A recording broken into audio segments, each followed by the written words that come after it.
रियासतों का विलय, क्या पढ़ेंगे? देशी रियासतों का विलय।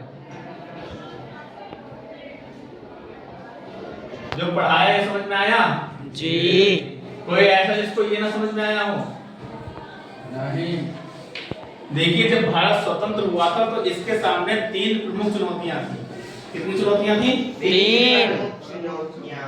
पहली क्या थी कि हम भारत को एक राष्ट्र कैसे बनाएंगे? क्या था? भारत को एक राष्ट्र कैसे बनाएंगे। और दूसरा क्या था कि अगर राष्ट्र बन भी गया तो यहाँ पे इतनी विविधता है, यहाँ पे विभिन्न धर्म के लोग रहते हैं, जातियों के लोग रहते हैं, तो यहाँ पे इनमें एकता कैसे स्थापित होगी? ये तो चुनौती थी जी। और तीसरी चुनौती क्या थी?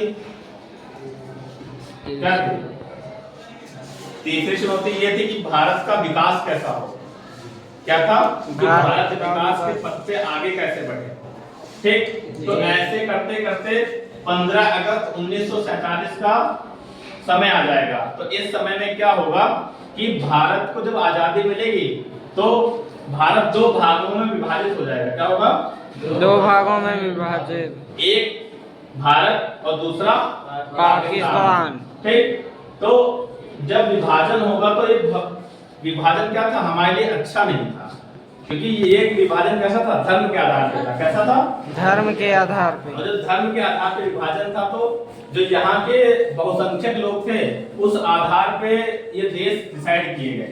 जैसे हिंदू बहुसंख्यक है तो हिंदुस्तान बन गया, जहाँ पे मुस्लिम बहुसंख्यक है तो क्या बन जाएगा? पाकिस्तान बन जाएगा।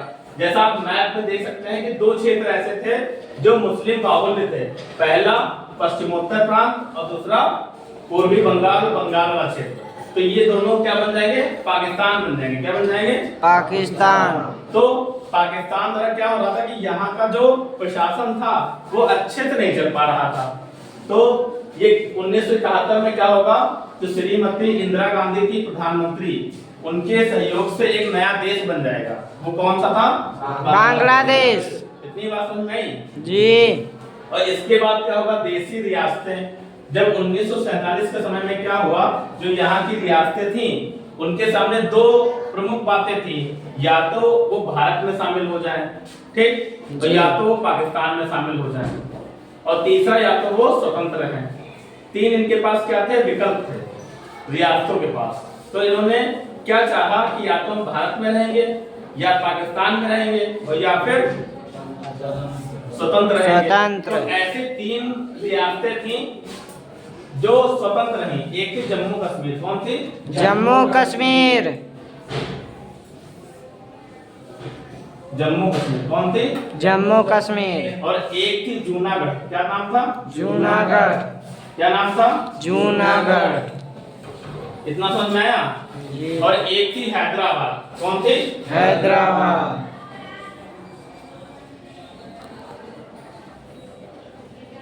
हैदराबाद। तो क्या आप लोगों को ये पता है कि लौह पुरुष किसे कहते हैं? सरदार वल्लभ भाई पटेल को। सरदार वल्लभ भाई पटेल को कहते हैं। और सरदार वल्लभ भाई पटेल को लौह पुरुष इसलिए कहा जाता है क्योंकि इन्होंने क्या किया था? भारत को एक सूत्र में बांध दिया था। क्या किया था? एक सूत्र में। और एक सूत्र में बांधने का मतलब क्या था? एक सूत्र में बांधने का मतलब ये था कि जो जर्मनी में काम किसने किया था? किसकी तुलना होती है सरदार वल्लभ भाई पटेल से? Nelson Mandela. किसकी होती है? Nelson Mandela. हाँ, नेल्सन पता मंडेला। करो। Nelson Mandela. किससे होती है? नेल्सन मंडेला साउथ अफ्रीका के थे, ठीक। तो उन्हीं की तरह इन्होंने सरदार वल्लभ भाई पटेल ने क्या था? कार्य किया था। तो जो जम्मू कश्मीर रियासत थी तो इसको विलय पत्र के माध्यम से मिलाया था। कैसे मिलाया था? विलय पत्र। विलय पत्र के माध्यम से। कैसे? विलय पत्र। यहाँ के महाराजा थे हरि सिंह। कौन थे? हरि सिंह। तो हरि सिंह ने जवाहरलाल नेहरू के साथ क्या किया था? विलय पत्र पे हस्ताक्षर किए थे। क्या किए थे? विलय पत्र पर हस्ताक्षर। और जब विलय पत्र पे हस्ताक्षर किए थे तो उसके बाद ही जम्मू कश्मीर या भारत में मिल गया था। ठीक, गुड बाय।